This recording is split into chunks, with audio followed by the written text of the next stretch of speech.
The man was shivering violently from the cold. But instead of wrapping himself tighter in his clothes, he unzipped his jacket with trembling hands and took everything off. Now, completely naked, he curled up in the snow.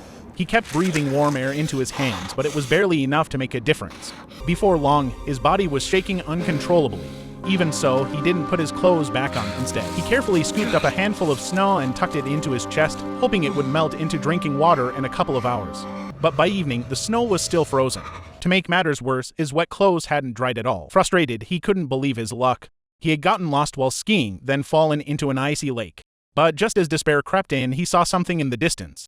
His eyes widened in disbelief as he focused on a warm, inviting house perched on a distant mountain. After being stranded for 2 days, hope surged through him.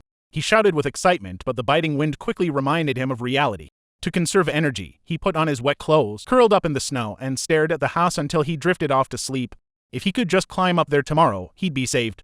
The next morning, he woke up feeling a little stronger and finally had some melted snow to drink. Things seemed to be turning around. His phone and radio still had some battery left. With renewed confidence, he set off toward the house. But as he trudged through the snow, his vision blurred. Snow blindness set in, and before he knew it, he collapsed, vomiting into the snow. His body felt weak, but after resting for a while, he forced himself back up. This time, he learned his lesson and walked with his eyes closed. When he felt like he was close to the top, he finally opened them only to find nothing, no house. He rubbed his eyes in disbelief.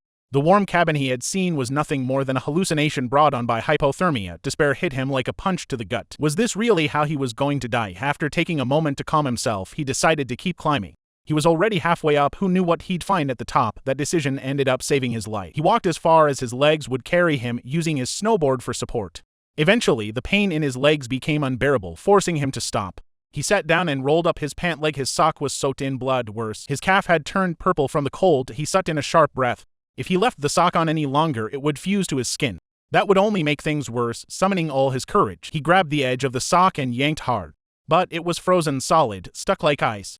Pain shot through him, and he couldn't help but shed tears.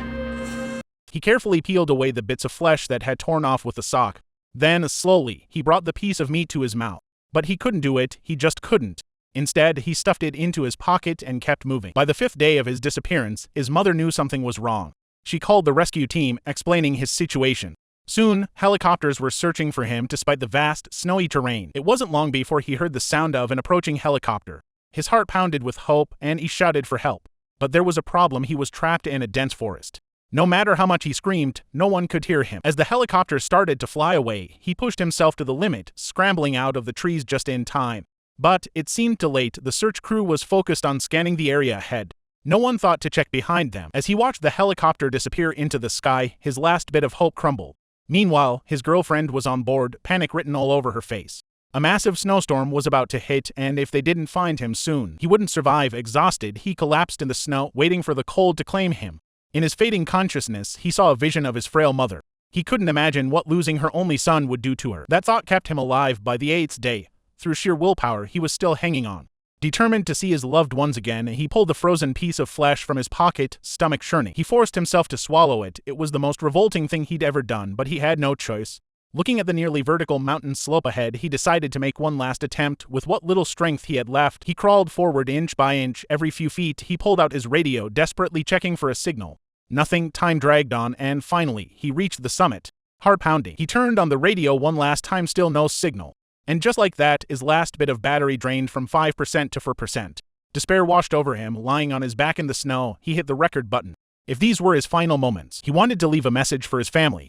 As he looked out at the mountains he had fought so hard to conquer, he slowly closed his eyes. What he didn't know was that in the very last second before his radio died, a signal finally came through. Moments later, a helicopter appeared in the sky above him. After 8 days trapped in the snow, he was finally rescued. Years later, despite losing the use of his legs, he became a baseball coach. His love for sports never faded. His passion burned brighter than ever.